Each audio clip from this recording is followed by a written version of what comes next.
sa bae. Sana all. Bibili lang kami ng Monay bae. Yun yung tunay na Monay. Wala bang pantikoko doon? O nga no? Gusto ko pantikoko. Subukan natin, tingnan natin kung may pantikoko. Sa Kalawan ba yun? Yung ano? Yung night market? Oo. Kalawan ba? Ano pa ka nagsabi sa akin? Wala, alam ko kasi ba yun eh. I-break in lang kasi namin si Loan. Gawa ng kaninang umaga, mga kabiyahe. Gawa ng medyo namalya yung kanyang makina, yung kanyang minor. At ilang araw ko rin kasi hindi nagamit ito si Loan. So baka nagtampo. Kasi biglang biglang bumabagsak yung kanyang minor. Tapos ginawa ko kanina nung pag-uwi namin ni Mami, galing nga kami ng palengke at kami namili, ay in-adjust ko yung yung distributor. At ngayon ay te-testingin namin na itakbo ko ng medyo malayo para malaman niya namin kung talagang mamamalya pa. So far ngayon ay medyo okay yung kanyang minor. Hindi pa naman bumabagsak. Eh kailangan talaga medyo malayo yung kanyang takbuhin para malaman mo kung talagang hindi na bumamalya talaga ng tuluyan. Ano sinasabi mong parisan ko?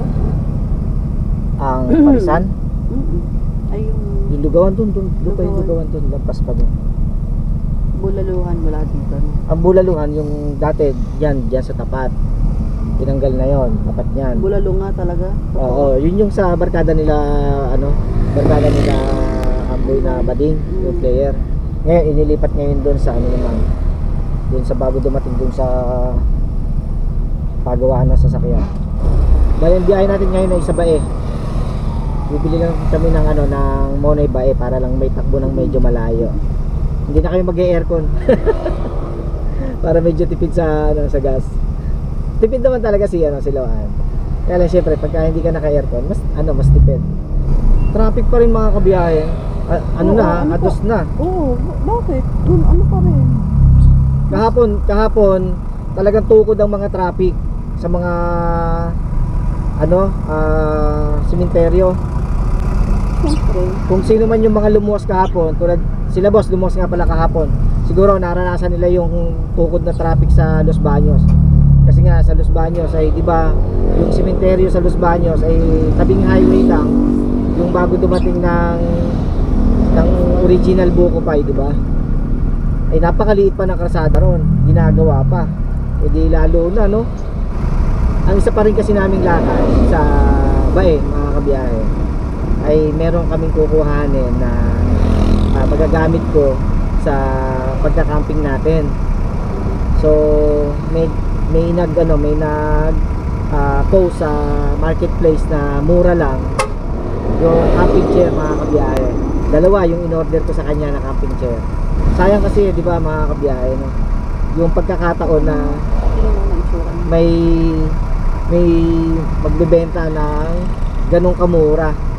Ito ganito yung inupuan natin sa Yung inupuan natin sa Kaliraya. Kaliraya. Ipapakita natin. Ipapakita ko sa inyo mga kabiyahe. Ayan Oh my God! Wow! Dito ba? Kita. Ito yung dalawang camping chair na order natin mga kabiyahe. Marami siya, bali ang niya, ganyan. Marami pa siyang available na na camping chair. 'Di ba sayang? No? Ay magkano sa online? Nasa nasa 500 plus ang isa. Hindi naman. Yung walang armrest. Kaya sayang, hindi ko na pinalampas yung pagkakataon na makapag Hindi mo kunin yung lahat. Hindi pa, bahala na kung kahit tatlo Hindi natin. 4. Ilan ba yun nandun? 5. Parang 7 o 6 yung nandun. Baka may dating coffee shop yan siya. Baka. Tumawag na rin naman ako dun sa sa seller na ako'y on the way na. Kaya Kaya doon kami magkikita sa may simbahan ng Bae.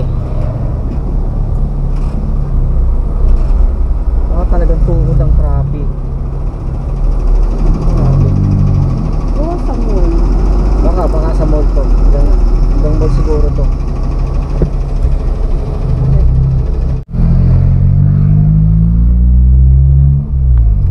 Mainit siya, kaya lang makulimlim pa rin. Hanggang doon lang pala gawa ng may nasiraan na sasakyan, kaya pala traffic. Siguro kasama na rin dito yung pag-update natin sa mga lansangan pagkatapos nga ng araw ng Undas.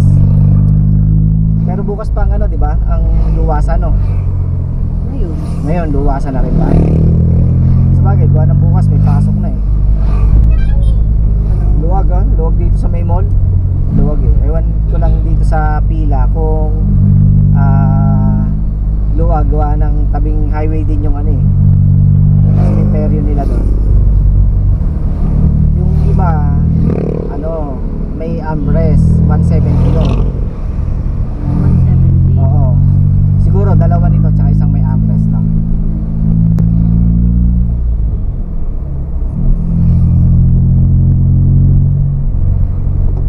Baka may table din siya. Yun nga, hindi ko lang natanong. Kasi wala sa post niya eh. Kung may table eh. Puro camping chair lang yung kanyang post eh. Kaya nung araw, ganito ang kalsada sa atin, sa highway. Ganito. Makulimlim gawa nito mga puno. Ngayon, wala eh. Sa sobrang lapad ng kalsada, ng highway, marami na rin nadidisgrasya. Bigay ni boss yan eh. Yes. Naglagay naman ako ng panibagong mga charger doon na pang fast charge. Sabi ang tanong naman niya. O di nakahingi ako. Ay, traffic din dito. Kaya nga ng sementeryo. Matao pa rin sa sementeryo, no? Oo, kasi yun naman talaga yung All Souls Day. O, akala ko auno. Hindi, ang November 1 ay All Saints Day. All Saints. Pagka ados, All Souls. All Souls. Kaso hindi na malaman bakit November 1 sila nakasanayan na ka. Oo nga no. Bakit nga ba ginanap ng November 1? No? Comment down below nga kayo mga kabiyahe. Sa mga nakakaalam. Kung bakit November 1 ginaganap ang ang Undas. Oh, Kaya batang tayo wala- mamaya. Kaya wala Diba? nang maisa Oo nga, baka palengke. ang maisa na nasa mga ganito eh. Wala kaming nakitang maisa palengke kanina. Eh pagkaano sana may isang manok, lulutuin sana ni Mami. Oh, sarado pa rin, no? Sabi tuloy ate, may nasa ng mais. Dito Oo. nga, wala nang mais. Yun ang mabili.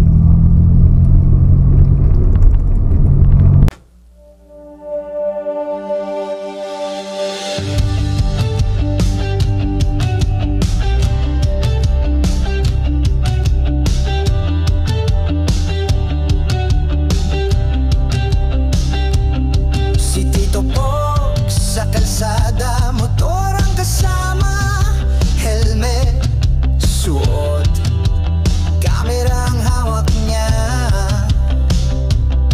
Sa likod ng drone, mundo'y iniikot niya. Adventure, travel, food trip, siya'y bida talaga. Tito Pogs TV, lakas ng energy. Motovlog sa umaga, travel vlog sa gabi. Drone shot sa taas, ang ganda ng tanawin. Kay Tito Pogs, laging may saya't aliw.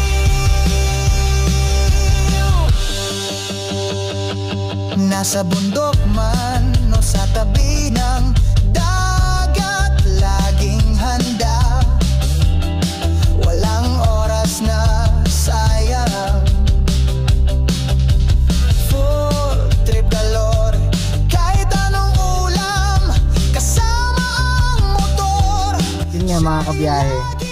At nandito na nga kami sa sa may simbahan ng ng bae.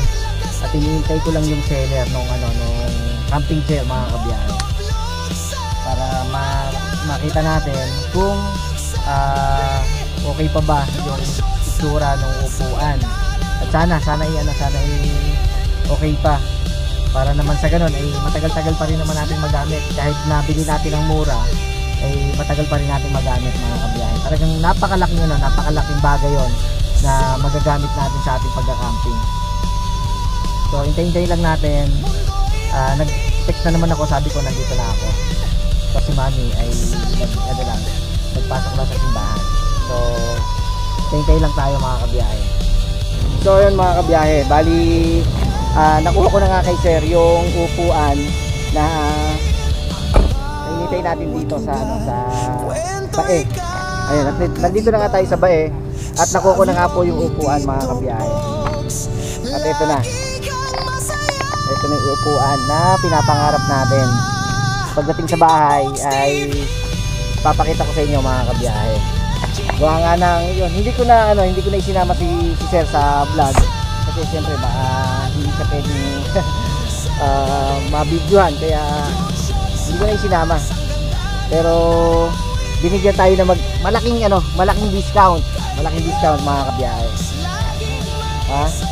O dalawa lang, may mga tama yung iba. Ito yung isa meron, kaya lang medyo maliit lang yung mismis niya. Pero okay pa naman yung bakal. Yan si mami Oo. Monay bae. Wow. Parang liliit no. Pandikoko. Asan mo monay ba ito? Magkano pandikoko rito? 10. Kaya mo nga ako ng pandikoko. Ito ba mo ko? Hindi. Kumbaga. Ako nga ng kwekot ko mo. Pabalik na tayo ng Santa Cruz mga kabiyahe. At dala na nga natin yung dalawang camping chair na nabili natin dito sa bae. At take note mga kabiyahe, nakatawad pa tayo.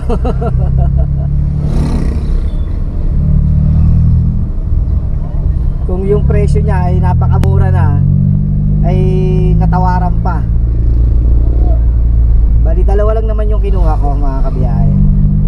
Makikita nyo yun sa mga susunod na biyahe natin, sa camping natin. Papakita ko sa inyo.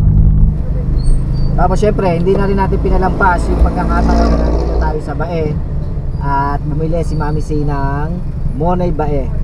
At yun ay sikat na sikat dito sa bayan ng Bae, ang Monay.